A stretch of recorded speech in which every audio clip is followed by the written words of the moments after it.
You're watching Business Edge on New Central Television, and we have been looking at the possibility of Ghana getting about $102 million from the African Development Bank. And what is critical is how it can recover lost grounds economically, and also to see how it can improve the financial sector and see how job creation can also be optimized, including productivity in the country. And now I have Patrick back online. Hello, Patrick. Yeah, hello. I can hear you. Okay, so good. So earlier on, we were looking at what impact this particular fund will be having on Ghana's economic recovery plan. So I'd like you to just go ahead with your summation. Yes, so as I was saying earlier on, I think it's going to help Ghana's recovery efforts.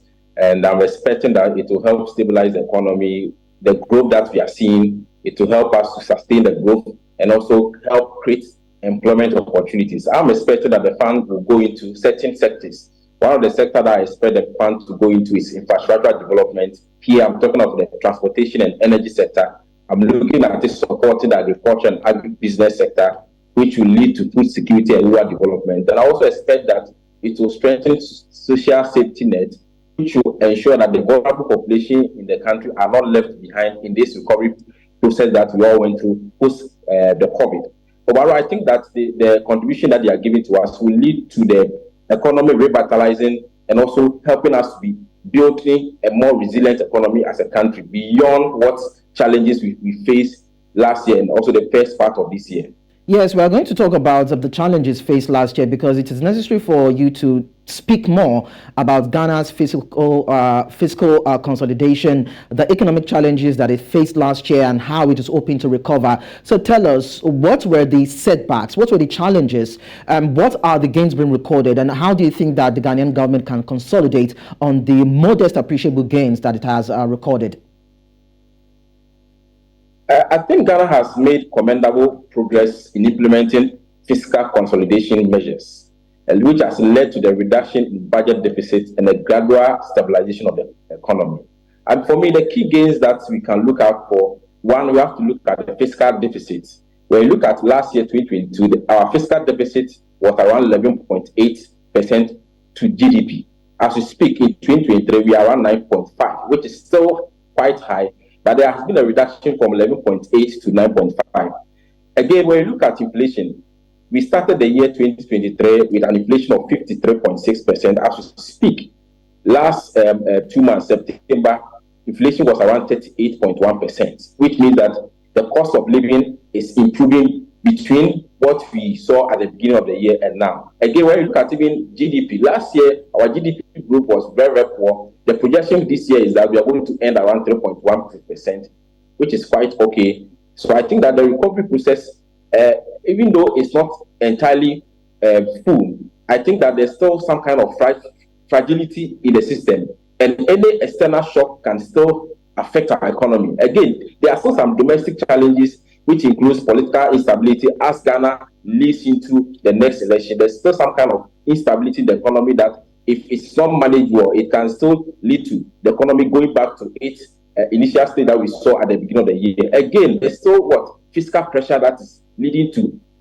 government not being able to meet its revenue target. And if these shortfalls continue as we are seeing, it means that this recovery that we've seen may not be sustainable, and we still have some challenges going forward. But I think that on the whole, Ghana is on the right track towards economic recovery. I mean, there's sustained fiscal discipline, which is coupled with targeted growth inducing measures, which will be crucial for solidifying the recovery that we are experiencing and achieving a sustainable economic growth. So, really, you're saying that when we look at the inflation rates, when we look at the state of the economy, the fiscal position, and of course, all attendant issues surrounding the Ghanaian economy, it's still in a fragile state. So, if we are to be critical about policies and programs that should be implemented to solve some of these key problems in the Ghanaian economy, what do you think they should be? Because some people are talking about how businesses can grow despite of this uncertain and fragile economy as we see.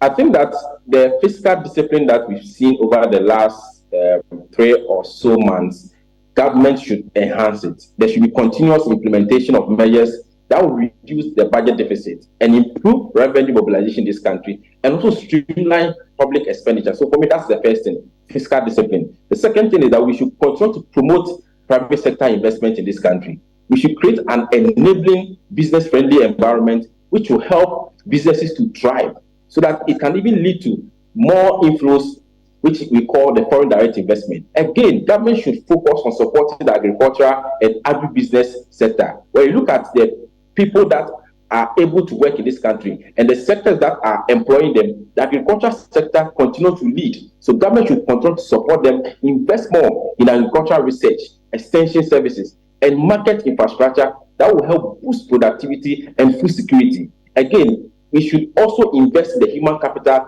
that is the quality education that we need for people to have the skills to be able to push the country forward. So again, investment in human capital is also important. Then is that we should promote digital transformation. We are in the technology age and we should embrace digital technologies to improve efficiency, transparency, and access to financial services.